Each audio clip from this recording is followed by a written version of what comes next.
Hello good morning दोस्तों। Welcome back to new good way. आज दोस्तों 21 मार्च 2022 और 21 मार्च 2022 के जो भी डेली करंट अफेयर के क्वेश्चन बनते हैं इन्हें हम आज डिटेल से डिस्कस करेंगे। तो 21 मार्च को कौन सा दिवस मनाया जाता है? 21 मार्च को दोस्तों अंतरराष्ट्रीय अंतरराष्ट्रीय वन दिवस के रूप में मनाया जाता है। अंतरराष्ट्रीय वन दिवस, इंटरनेशनल डे ऑफ फॉरेस्ट, जिसे विश्व वानिकी दिवस के रूप में भी जाना जाता है। ये हर वर्ष 21 मार्च को मनाया जाता है और यह दिन है जो वर्तमान और भविष्य की जो पीढ़ी है उनके लाभ के लिए सभी प्रकार के वनों और वनों के जो बाहर के पेड़ है उनके बारे में लोगों में महत्व के बारे में जागरूकता बढ़ाने के लिए, साथ साथ पृथ्वी पर जो जीवन चक्र है इसको संतुलित करने के लिए जो वनों का मूल्य, महत्व और योगदान है उनके बारे में सार्वजनिक रूप से जागरूकता बढ़ाने के लिए हर वर्ष 21 मार्च को अंतर्राष्ट्रीय वन दिवस या अंतर्राष्ट्रीय वानिकी दिवस के रूप में मनाया जाता है। तो चलिए दोस्तों स्टार्ट करते हैं क्वेश्चन नंबर 1 से। और आज का वीडियो आपको अच्छा लगे तो चैनल को सब्सक्राइब और इसका बेल आइकन वो जरूर प्रेस करें ताकि डेली के जो वीडियो अपलोड कर रहा हूं उनका नोटिफिकेशन है वो आपको मिलता रहे। तो क्वेश्चन नंबर 1 है दोस्तों कि कौन सा देश है जो सूचीबद्ध कंपनियों के बोर्ड में महिलाओं के मामले में दक्षिणी एशिया में शीर्ष स्थान पे है? तो आंसर दोस्तों ये बांग्लादेश। जो इंटरनेशनल फाइनेंस कॉरपोरेशन है आईएफसी और ढाका स्टॉक एक्सचेंज है उनके द्वारा एक अध्ययन किया गया और इस अध्ययन के अंतर्गत जो सूचीबद्ध कंपनियों के बोर्ड में जो महिलाओं के मामले में बांग्लादेश और दक्षिण एशिया में शीर्ष स्थान में है, सबसे ऊपर है। अब बांग्लादेश है तो बांग्लादेश में निम्न प्रकार के जो समझौते या निम्न प्रकार के जो करंट अफेयर क्वेश्चन बनते हैं, जैसे कि बीबीआईएन एमवीए समझौता ज्ञापन को अंतिम रूप दिया गया था। जो बांग्लादेश, भूटान, भारत, नेपाल और मोटर वाहन समझौते हैं उस पर 2015 में सभी जो 4 बीबीआईएन देश है उनके द्वारा हस्ताक्षर किए गए थे, लेकिन अभी तक इसे लागू नहीं किया गया था। लेकिन अभी फिलहाल में जो बीबीआई मोटर वाहन समझौता है उस पर जून 2015 में जो थिम्पू भूटान में बीबीआईएन जो परिवहन मंत्रियों की एक बैठक हुई थी इसमें हस्ताक्षर किए गए थे, लेकिन जो अनुमति वो नहीं मिलने पर अभी फिलहाल में जो इसमें 2022 में इसको अंतिम रूप है वो दिया गया था, जिसके अंतर्गत जो 8 मार्च को 2022 को भारत, बांग्लादेश और नेपाल ने जो दिल्ली के अंतर्गत एक बैठक हुई थी और इस बैठक के अंतर्गत जो बीबीआईएन एमवी है इसको लागू करने के लिए समझौते को अंतिम रूप है वो दिया है। नेक्स्ट है कि बांग्लादेश और रूपपुर परमाणु ऊर्जा संयंत्र है वो स्थापित किया गया। जो भारत ने बांग्लादेश है इसके साथ एक समझौता किया था जिसमें भारतीय कंपनियां वो बांग्लादेश में रूपपुर परमाणु ऊर्जा संयंत्र है उसकी जो ट्रांसमिशन लाइन है उनका विकास करेगी और रूपपुर परमाणु ऊर्जा संयंत्र में है तो इसमें जो बांग्लादेश में एक निर्माणाधीन है 4GV जिसमें परमाणु ऊर्जा एक संयंत्र है और इसका जो निर्माण है वो बांग्लादेश के पाबना जिले में जो पद्य नदी है उसके किनारे पे रूपपुर में किया जा रहा है। और जो नेक्स्ट है कि मुक्ति योद्धा छात्रवृत्ति योजना। अब ये जो मुक्ति योद्धा छात्रवृत्ति योजना है इसके तहत भारत सरकार ने अपनी एक नई मुक्ति योद्धा छात्रवृत्ति योजना के तहत जो बांग्लादेश है उसमें 2000 बांग्लादेशी छात्रों को जो मुक्ति योद्धा छात्रवृत्ति है वो प्रदान करने की घोषणा की है। जो ये योजना वो 2017 में जो शेख हसीना उनकी भारत यात्रा के दौरान ये शुरू की गई थी और विश्व बैंक ने बांग्लादेश की मदद के लिए 200 मिलियन अमेरिकी जो डॉलर है 200 मिलियन अमेरिकी डॉलर इसको देने की घोषणा वो की गई है। जो विश्व बैंक, वर्ल्ड बैंक है, इसने जो वर्ल्ड बैंक ने बांग्लादेश की मदद के लिए 200 मिलियन अमेरिकी डॉलर की मंजूरी देने दी है और इस राशि का उपयोग है वह निम्न आय वाले जो शहरी युवा है उनको सहायता और सेवा प्रदान करने के लिए किया जाएगा जो कोविड 19 की महामारी से प्रभावित हैं और जो प्रवासी जो अपनी नौकरी खो चुके हैं कोविड 19 की महामारी के बीच देश में को लौटना पड़ रहा है, इनके लिए सहायता है वर्ल्ड बैंक के द्वारा दी जा रही है। अब और भारत और बांग्लादेश है इसके बीच में कौन सा युद्ध अभ्यास किया जाता होता है? तो इन दोनों के बीच में संप्रति संप्रति जो युद्धाभ्यास है वो किया जाता है। जो भारतीय और बांग्लादेशी सेना के बीच ये 14 दिन का एक संयुक्त सैन्य अभ्यास होता है संप्रति, जो शिलोंग से लगभग 30 किलोमीटर की दूर में उमरोई में शुरू हुआ है। और बांग्लादेश है तो भारत और बांग्लादेश के बीच में एक समझौता भी हुआ था जिसे तीस्ता जल समझौता के नाम से जानते हैं। तीस्ता जल समझौता। अब ये समझौता है वो तीस्ता है वो जो सिक्किम के जेमू ग्लेशियर से निकलती है और बांग्लादेश में ब्रह्मपुत्र से नदी में मिलती है। अब बांग्लादेश है दोस्तों, तो बांग्लादेश की राजधानी क्या है? बांग्लादेश की राजधानी है ढाका। बांग्लादेश की राजधानी है ढाका। अब बांग्लादेश है जिसे आप मैप में देख सकते हैं। प्रेजेंट टाइम में बांग्लादेश के प्रधानमंत्री हैं शेख हसीना और राष्ट्रपति हैं अब्दुल हमीद, और अध्यक्ष कौन है बांग्लादेश के? तो वो है शिरीन शर्मिन चौधरी। और बांग्लादेश की मुद्रा क्या है? तो बांग्लादेश की मुद्रा है टाका। नेक्स्ट क्वेश्चन है क्वेश्चन नंबर 2 कि किस शहर ने 2050 तक जो कार्बन उत्सर्जन को शून्य करने के लिए अपने एक विस्तृत ढांचे की घोषणा की है, और ऐसा लक्ष्य निर्धारित करने वाला जो दक्षिण एशिया का पहला शहर है वो बन गया है। तो इसका आंसर दोस्तों ये मुंबई शहर है वो बन चुका है। जो मुंबई है, तो मुंबई दोस्तों महाराष्ट्र ने जो 2050 तक जो कार्बन उत्सर्जन को रोक शून्य करने के लिए अपने एक विस्तृत ढांचे की घोषणा की है, और ऐसा लक्ष्य है वो निर्धारित करने वाला दक्षिण एशिया का पहला शहर बन चुका है मुंबई। नेक्स्ट क्वेश्चन है क्वेश्चन नंबर 3 कि उस मालवाहक जहाज का नाम बताइए जो ब्रह्मपुत्र नदी पर चलने वाला अब तक का सबसे लंबा जहाज है वो बन चुका है। तो आंसर है दोस्तों ये MV रेम प्रसाद बिस्मिल। जो MV राम प्रसाद बिस्मिल है वो ब्रह्मपुत्र नदी पर चलने वाला अब तक का सबसे लंबा जहाज है वो बन चुका है। नेक्स्ट क्वेश्चन है क्वेश्चन नंबर 4 कि भारत FIDE शतरंज ओलंपियाड 2022 का मेजबान देश है, और टूर्नामेंट देश के लिए किस शहर में आयोजित ये किया जाएगा?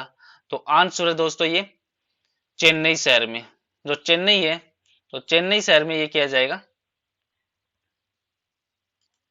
जो भारत का FIDE शतरंज ओलंपियाड 2022 है उसके मेजबान राष्ट्र के रूप में चुना गया है, और ये ओलंपियाड है उसका 44वां जो संस्करण है वो चेन्नई में आयोजित होने वाला है। तो दोस्तों इंडिया मेडल विनर है जो टोक्यो 2020 हुआ था, सॉरी हाँ 2020, इसमें 7 जिन्होंने भारत के लिए मेडल है वो जीते थे। जैसे नीरज चोपड़ा है, इन्होंने गोल्ड मेडल है वो अपने नाम किया था, और इसके साथ जो मीराबाई चानू है इन्होंने सिल्वर मेडल है वो अपने नाम किया था। जो टोक्यो ओलंपिक है उसमें भारतीय खिलाड़ियों का अच्छा प्रदर्शन हुआ था, और इसी अच्छा प्रदर्शन के साथ इन्होंने 7 मेडल है वो भारत के नाम किए थे, जिसमें एक स्वर्ण पदक है भारत के लिए, 2 रजत और 4 कांस्य पदक है वो अपने नाम किए थे। और जैसे तीसरा है रवि दहिया, इन्होंने रवि दहिया ने जो सिल्वर मेडल है वो अपने नाम किया था। जो पहलवान रवि दहिया है इन्होंने टोक्यो ओलंपिक में 57 किलो का जो बार है वह कुश्ती में ये सिल्वर मेडल है वो जीतता है। नेक्स्ट है PV सिंधु जो ब्रॉन्ज मेडल जीती थी, और ये भारत की स्टार है जो बैडमिंटन खिलाड़ी है PV सिंधु, इन्होंने भारत के लिए ब्रॉन्ज मेडल जीता था, और वे जो ओलंपिक में लगातार 2 बार मेडल जीतने वाली पहली बैडमिंटन खिलाड़ी है। और सिंधु ने 2016 में रियो ओलंपिक में सिल्वर मेडल है वो अपने नाम किया था। नेक्स्ट है कि लवलीना बोरगोहेन, इन्होंने भी ब्रॉन्ज मेडल जीता था, और ये जो बॉक्सिंग में भारत की लवलीना है, इन्होंने टोक्यो ओलंपिक में भारत को ब्रॉन्ज मेडल है वो दिलाया है। और इन्होंने अपने शुरुआत में शानदार प्रदर्शन किया, लेकिन सेमीफाइनल हुआ था उसमें इसको हार का सामना करना पड़ा, और इसके बावजूद उन्होंने देश के खाते में एक ब्रॉन्ज मेडल है वो जोड़ा था। और नेक्स्ट है बजरंग पूनिया, जिन्होंने ब्रॉन्ज मेडल जीता था, जो पेशे से अपने पहलवान है। और बजरंग पूनिया ने जो टोक्यो ओलंपिक में शानदार सफलता के बाद फ्री स्टाइल कुश्ती में 65 किग्रा जो केजी है इसमें ब्रॉन्ज मेडल वो अपने नाम किया था। और नेक्स्ट है भारतीय पुरुष हॉकी टीम ने ब्रॉन्ज मेडल वो अपने नाम किया था। जो भारतीय पुरुष हॉकी टीम है इन्होंने भारत के 41 साल बाद ओलंपिक में हॉकी का गेट जो सॉरी हॉकी में जो मेडल है वो जीता था, और इससे पहले भारत ने वासुदेवन भास्करन की जो कप्तानी में सन 1980 में जो मॉस्को है उसमें ओलंपिक में गोल्ड मेडल है वो अपने नाम किया था, और इस बार जो भारतीय पुरुष हॉकी टीम ने ब्रॉन्ज मेडल है वो अपने नाम किया है। नेक्स्ट क्वेश्चन है क्वेश्चन नंबर 5 कि भारतीय सेना ने अपने किस संस्थान में जो general Vipin Rawat memorial chair of excellence है इसकी स्थापना करने की घोषणा की है? तो आंसर दोस्तों ये the United service institution of India. अब ये है क्या? तो भारतीय जो सेना है, तो भारतीय सेना ने जो दिवंगत chief of defence staff DCS है जनरल विपिन रावत की याद में उनकी जो 65वीं जयंती के अवसर पर जो United service institution of India है उसमें एक चेयर ऑफ एक्सीलेंस उसके लिए एक समर्पित है। नेक्स्ट क्वेश्चन है क्वेश्चन नंबर 6 कि भारत में कौन सा जो कोयला क्षेत्र है वो वर्तमान में भारत की सबसे बड़ी कोयला उत्पादन कंपनी है और जिसका उत्पादन है 2021-22 में 157 मिलियन टन को पार कर गया। तो आंसर दोस्तों ये महानदी कोलफील्ड्स लिमिटेड। जो महानदी कोलफील्ड्स लिमिटेड है वो संबलपुर ओडिशा में भारत में अग्रणी कोयला उत्पादक कंपनी बन चुकी है और एमसीएल ने जो वित्त वर्ष है 21-22, इस 21-22 में अपने कुल जो कोयला उत्पादन है उसमें 157 मिलियन टन है, इसको पार करने के बाद ये उपाधि अपने हासिल की है। नेक्स्ट क्वेश्चन है क्वेश्चन नंबर 7 कि बाजार पूंजीकरण पर ब्लूमबर्ग के आंकड़ों के अनुसार जो बाजार पूंजीकरण है इस मामले में भारत के इक्विटी बाजार की रैंक क्या है। तो आंसर दोस्तों ये 5 है। जो भारत ने पहली बार जो बाजार पूंजीकरण के मामले में विश्व में 5 क्लब में प्रवेश किया, जो इसमें 5वां स्थान है वो भारत को मिला है। नेक्स्ट क्वेश्चन है क्वेश्चन नंबर 8 कि बाजार पूंजीकरण पर ब्लूमबर्ग के आंकड़ों के अनुसार बाजार पूंजीकरण के मामले में किस देश ने रैंकिंग में शीर्ष स्थान है वो हासिल किया है। तो आंसर है दोस्तों ये जो यूएस ने, यूएस है। तो यूएस इसमें 47.32 ट्रिलियन अमेरिकी डॉलर के कुल बाजार जो पूंजीकरण है उसके साथ जो यूएस है अमेरिका वो शीर्ष है। इसके बाद है चीन, तो चीन ने 11.52 ट्रिलियन अमेरिकी डॉलर और जापान है तो जापान ने 6 ट्रिलियन अमेरिकी डॉलर है और हांगकांग है तो हांगकांग ने 5.55 ट्रिलियन अमेरिकी डॉलर का इसका स्थान रहा है, जिसमें यूएस अमेरिका इसका फर्स्ट स्थान रहा है। नेक्स्ट क्वेश्चन है क्वेश्चन नंबर 9 कि किस बैंक को आईएफआर एशिया अवार्ड 2021 में और Asian bank of the year 2021 है और इंडिया बॉन्ड्स हाउस के रूप में चुना गया है। तो आंसर दोस्तों ये एक्सिस बैंक, जो भारत का तीसरा सबसे बड़ा निजी क्षेत्र का बैंक है एक्सिस बैंक, इसको आईएमएफआर है उस एशिया अवार्ड 2021 और Asian bank of the year 2021 और इंडिया बॉन्ड हाउस के रूप में चुना गया है। एक्सिस बैंक है तो एक्सिस बैंक जिसका पुराना नाम था यूटीआई बैंक, जो भारत के प्रमुख निजी क्षेत्र का बैंक है और इसी निजी क्षेत्र में बैंकों की स्थापना भारत की सरकार के अनुज्ञा के बाद सन 1993 में उसमें अपने कामकाज की शुरुआत के बाद निजी क्षेत्र के नए बैंकों में एक्सिस बैंक ही पहला बैंक था।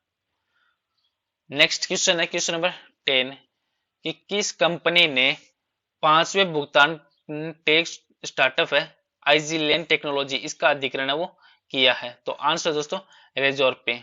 अभी रेजोर पे है जिसमें जो एक फिनटेक यूनिकॉर्न है रेजर पे, इसने अज्ञात राशि के लिए एक प्रसिद्ध जो फिनटेक व्यवसाय है जिलियंट टेक्नोलॉजी इसको खरीदने की घोषणा की है। जो बैंक है उनको भुगतान प्रौद्योगिकी के समाधान है वो प्रदान करता है।